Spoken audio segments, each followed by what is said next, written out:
तो भाई जैसा कि आप लोग जानते हैं कि एचएसएससी क्लर्क भर्ती 5/2019 का रिज़ल्ट रिवाइज़ करने का आदेश दिया गया है माननीय उच्च न्यायालय द्वारा। लेकिन अब ये रिज़ल्ट रिवाइज़ होने का असर किस किस के ऊपर पड़ेगा? क्या सभी कैंडिडेट्स के ऊपर इसका असर पड़ेगा या सिर्फ कुछ के ऊपर असर पड़ेगा? क्या सभी शिफ्टों के पेपर दोबारा रिवाइज़ होंगे या किसी के एक के ऊपर असर पड़ेगा इसका? तो आइए देखते हैं इसमें ये क्या है। ये शॉर्ट रिप्लाई है, ये short reply by Bharat Bhushan under secretary Haryana staff selection commission Panchkula. तो ये भारत भूषण जो अपने पहले चेयरमैन थे उनके द्वारा ये रिप्लाई दायर किया गया है। इसके बेस पे अब हमको पता चलेगा कि आगे क्या होने वाला है। ये देखिए,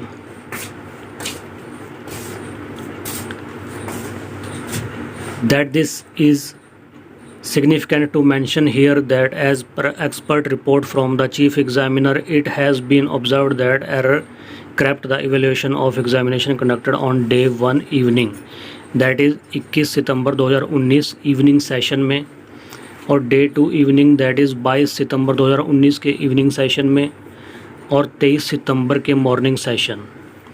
ये 3 शिफ्टों के पेपरों में बदलाव हुआ है और बाकी और किसी के ऊपर इसका असर नहीं पड़ा है। अब इसमें कौन कौन से क्वेश्चन के ऊपर इसमें असर पड़ेगा वो भी इन्होंने पूरा दिया हुआ है। ये देखिए, details of question in which errors are observed in answer key for exam date 21/9/2019 evening. इसमें ये सेट जी में है।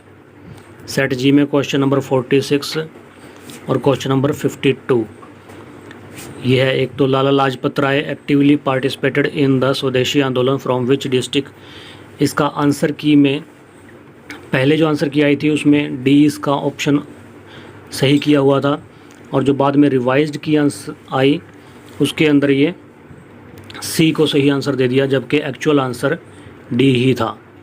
ठीक है, एक तो ये इसमें दिक्कत थी, और ये दूसरा है क्वेश्चन नंबर 52 एक रीजनिंग का क्वेश्चन है।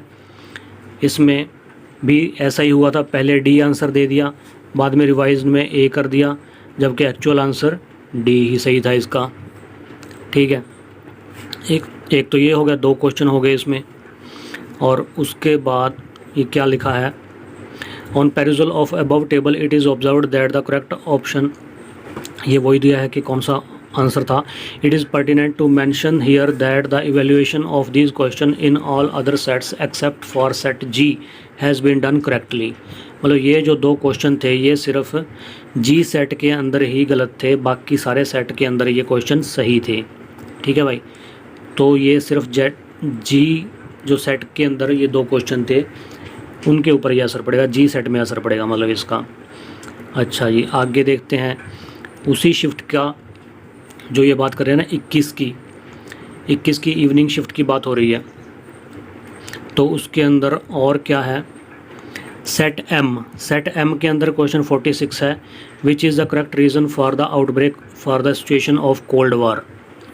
तो इसमें भी वही है कि आंसर की पहले था बी आंसर दे दिया, उसके बाद में सी कर दिया उसका, जबकि एक्चुअल बी ही सही इसका आंसर था। चलिए, तो एक सेट एम के ऊपर इसका असर पड़ गया। ठीक है, उसके बाद ये उसी शिफ्ट में फिर ये है एम में ही है क्वेश्चन 52 लंगुमिर क्या low pressure at fails at science का क्वेश्चन है। ठीक है, तो इसमें भी वही है भाई। तो ये मतलब कि 2 क्वेश्चन इसके अंदर हो गए, एम सेट के अंदर हो गए, 2 जी के अंदर थे, 2 एम सेट के अंदर क्वेश्चन इसके हो गए। ठीक है, अब उसके बाद ये कह रहा है कि एम के अलावा बाकी सभी में ये पर्टिकुलर क्वेश्चन सही था, तो ये एम के ऊपर इसका असर पड़ेगा 2 क्वेश्चन में। अब उसके बाद एस वाले सेट में ये क्वेश्चन है, एक क्वेश्चन है इसके अंदर। ठीक है, पॉइंटिंग टुवर्ड्स अ गर्ल, ये भी एक रीजनिंग का क्वेश्चन है। तो इसमें एक क्वेश्चन ये होगा एस सेट के अंदर। ठीक है, उसके बाद ये कह रहे हैं बाकी सारे सेटों में ये सारा सही था। ठीक है, the above mistakes occurred in evaluation of OMR answer sheet hold on 21/9 evening. तो 21/9 इवनिंग की ये गलतियाँ थी। उसके बाद में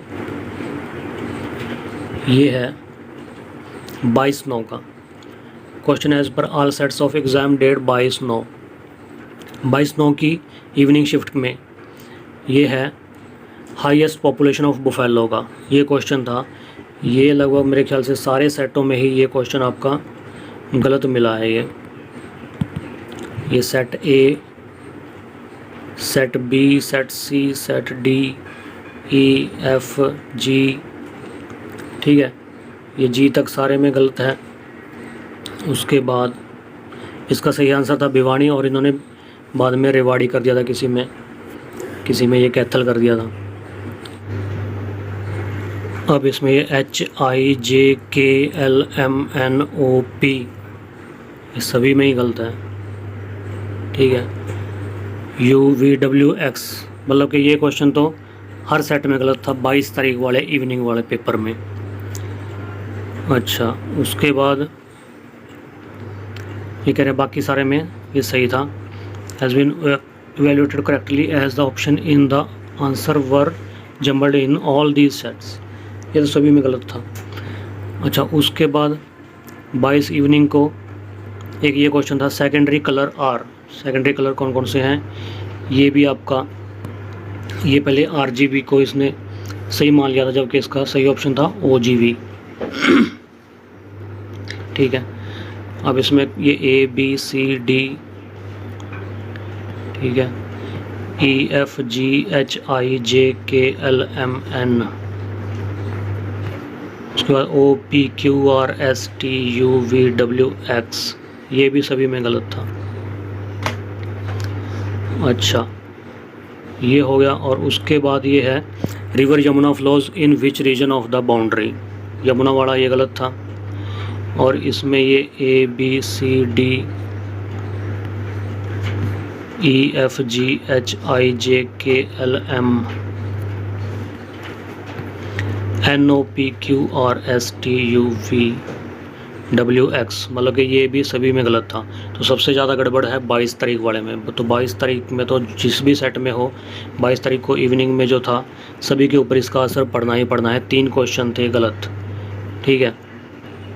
अब उसके बाद में ये कह रहा है कि जो 23 तारीख को है, 23 तारीख में सिर्फ एक ही क्वेश्चन गलत था, ये 39 ये उसका रीजनिंग का क्वेश्चन है। और इसमें ये कह रहा है कि पहले ए था, फाइनल आंसर की में ए था, एक्चुअल आंसर इसका सी होना था।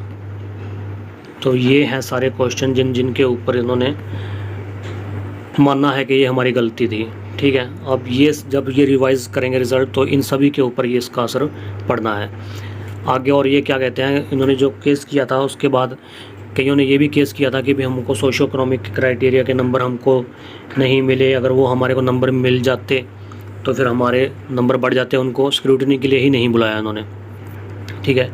तो उसके लिए ये क्या करेंगे, that further petitions in above mentioned read petitions have contended that they are eligible for marks under socio-economic criteria. In this regard, it is submitted that marks under socio-economic criteria and experience are awarded to the eligible candidates at the time of final result, that is after the scrutiny of documents। ये करेंगे scrutiny के बाद ही उसके number मिलते हैं, पहले नहीं मिल सकते। At the time of scrutiny of documents, the claim of candidates is only verified and on the basis of documents produced by them। जो उन्होंने डॉक्यूमेंट सबमिट किए थे उसके बेसिस पे ही उसको डिसाइड करते हैं और बाद में उसके मार्क्स वो देते हैं। उसके बाद ये कह रहे हैं कि it is pertinent to mention here that in above writ petitions the petitioners who were not called for scrutiny of documents were not awarded marks for socio-economic criteria। और जिनको स्क्रूटनी के लिए नहीं बुलाया उनको मार्क्स नहीं दिए।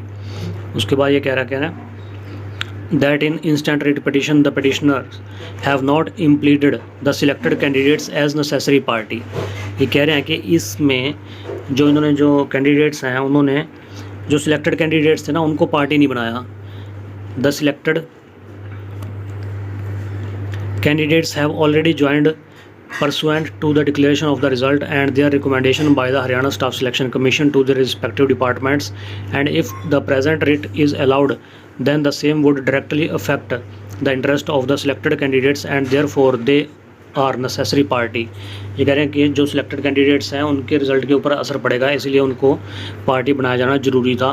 Necessary party having not been impleaded the present writ petition is liable to be dismissed, इसलिए ये डिसमिस करना चाहिए इसको, ये कह रहे हैं वो तो। ठीक है, बाकी वो तो जो कोर्ट ने क्या ऑर्डर दिया है उससे पता चलेगा। बाकी रिज़ल्ट तो रिवाइज़ होना ही होना है, और इसमें आपको पता चल गया कि भी कौन कौन से क्वेश्चन गलत थे और किस किस के ऊपर इसका असर पड़ने वाला है। अभी यही सूचना थी भाई। वीडियो देखने के लिए बहुत बहुत थैंक यू, धन्यवाद।